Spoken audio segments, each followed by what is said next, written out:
By the time the HOA board realized their rent had gone up 1,000%, I was already sitting at the head of their conference table, sipping coffee from a mug that said this meeting could have been an email.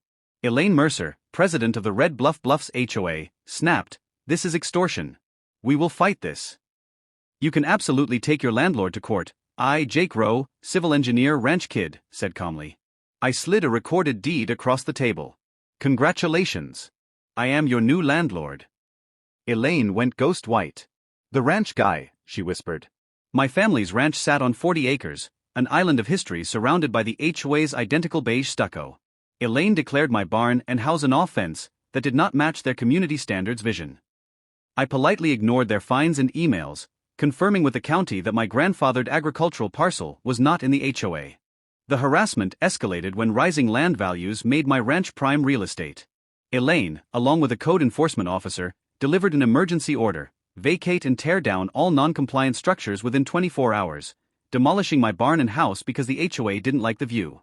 "I'll pass," I told Elaine. When she pressed for compliance, I simply stated, "Then I have 24 hours to figure out exactly how I am going to make you regret this." I drove to town and researched the developer's original filings.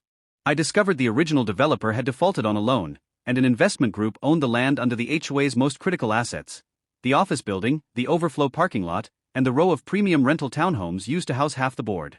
These assets were all on long-term ground leases. I called the investment group, secured financing, and closed the deal in 72 hours. I became the proud owner of the dirt under the HOA's feet. The leases on those parcels contained a beautiful clause: upon sale, the new owner could adjust lease terms to reflect current market rates upon renewal. Guess what was up for renewal in 60 days? All of them. At the next HOA board meeting, I made the grand reveal. The treasurer squeaked, "This is 10 times what we are paying now." "Market rate," I replied, "plus a modest adjustment for what I like to call the 24-hour demolition surcharge." Elaine accused me of blackmail. I presented my alternative: the easement and non-interference agreement. I would freeze the rent at a modest increase, instead of 1,000%.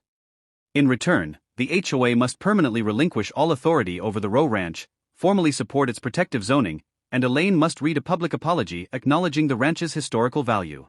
The board, facing bankruptcy and a triple increase in homeowner dues, which the residents were already enraged about, quickly voted to accept my terms. 2 weeks later, Elaine stood before the community, her voice wobbling as she read the statement: "Previous actions taken by this board toward the ranch were misguided and exceeded our authority. We are committed to respecting the ranch's independence." The ranch got its protective zoning and its legal independence. Financially, the HOA now pays me rent every month, which pays down my loan. Elaine resigned a few months later. The moral? I said, the HOA gave me 24 hours to erase a century-old ranch.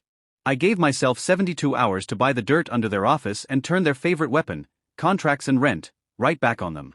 The land wins if the right person owns the paperwork.